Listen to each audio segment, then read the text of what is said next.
pas la mairie qui relancera l'économie. C'est la baisse des impôts et des charges sociales, et c'est la baisse des dépenses publiques. Et dans les dépenses publiques, il y a les collectivités, dont les mairies. Donc je pense que la baisse des dépenses publiques dans le cadre des mairies est un élément qui permettra par la suite de baisser les charges sociales et fiscales des entreprises et de créer des emplois. Parce qu'il n'y a que les entreprises qui créent des emplois. Quand je dis entreprises, c'est les acteurs économiques, artisans, commerçants, professions libérales, entreprises. On est en France sur un faux problème depuis toujours.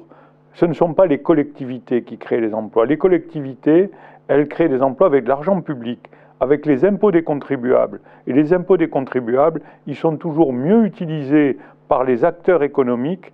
Et je crois pour ma part qu'il faut baisser les dépenses publiques. Je suis d'ailleurs reconnu par le magazine L'Expansion comme étant le maire de France qui a le plus baissé ses dépenses. Et je vais continuer. Et cela permet aussi justement d'aider les entreprises. Parce que quand on baisse les dépenses publiques, on permet grâce à l'investissement aux entreprises à la fois de se développer.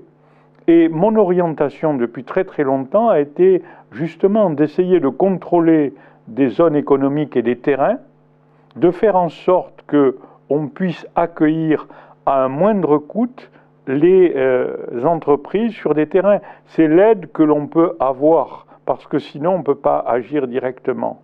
Et donc sur cet aspect-là, il faut anticiper au moins à 20 ans.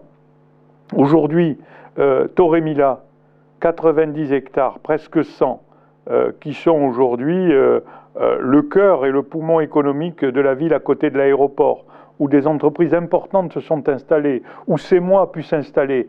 Mais si on a pu installer CEMOA à un coût très faible d'acquisition du terrain, c'est parce que j'avais contrôlé cet ensemble il y a de cela 16 ans. Et donc c'est une anticipation permanente. Et c'est grâce à cette anticipation permanente qu'on peut contribuer notamment au développement économique et à l'emploi.